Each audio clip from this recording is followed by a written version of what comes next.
సంగారెడ్డి పట్టణము, సదాశివపేట పట్టణము, సంగారెడ్డి నియోజకవర్గంలోని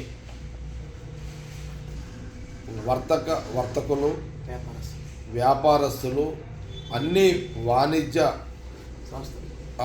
వ్యాపార సంస్థలు, మెడికల్ అసోసియేషన్ అనుకోండి, బట్టల దుకాణం అనుకోండి, లేకపోతే కిరాణా మర్చెంట్ అనుకోండి,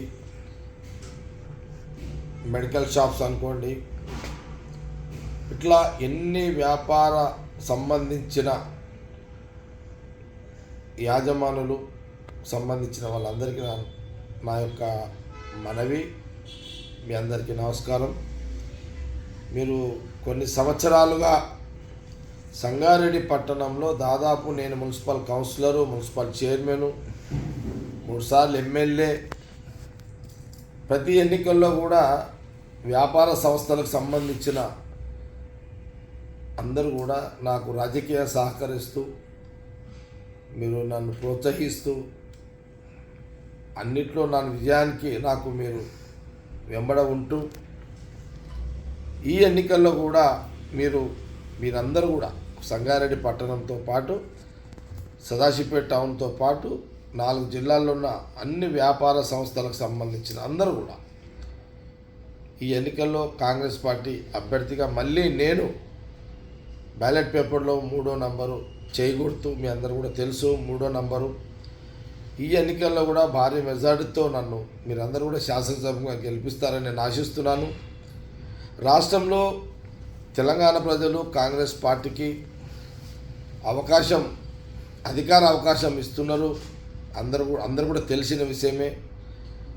ఈ ఎన్నికల్లో కూడా ఈసారి కాంగ్రెస్ పార్టీ అధికారం వచ్చే సమయంలో జగ్గారెడ్డిని కూడా మీరందరూ సంగారెడ్డి నియోజకవర్గం నుంచి శాసనసభ్యుగా ఎంపిక చేయాలని, గెలిపించాలని, సంగారెడ్డిలో ఉన్నటువంటి సంగారెడ్డి మున్సిపాలిటీ కానివ్వండి, లేదా సదాశివపేట కానివ్వండి, టౌన్ కానివ్వండి, అట్లాగే సంగారెడ్డి మండలము, కంది మండలము, కొండాపూర్ మండలము, సదాశివపేట మండలం మౌలిక సదుపాయాలు ఏవైతే ఉన్నాయో, సీసీ రోడ్లు, డ్రైన్స్, పార్కులు, లింక్ రోడ్స్, ఇవన్నీ కూడా గత 10 ఏళ్ల కాలంలో కాంగ్రెస్ గవర్నమెంట్ ఉన్నప్పుడు ఎట్లయితే నేను అభివృద్ధి చేసినో, ఈసారి కాంగ్రెస్ పార్టీ అధికారం వస్తుంది కాబట్టి ఇక్కడ శాసనసభ్యుగా నన్ను ఎంపిక మళ్ళీ నన్ను గెలిపివ్వండి.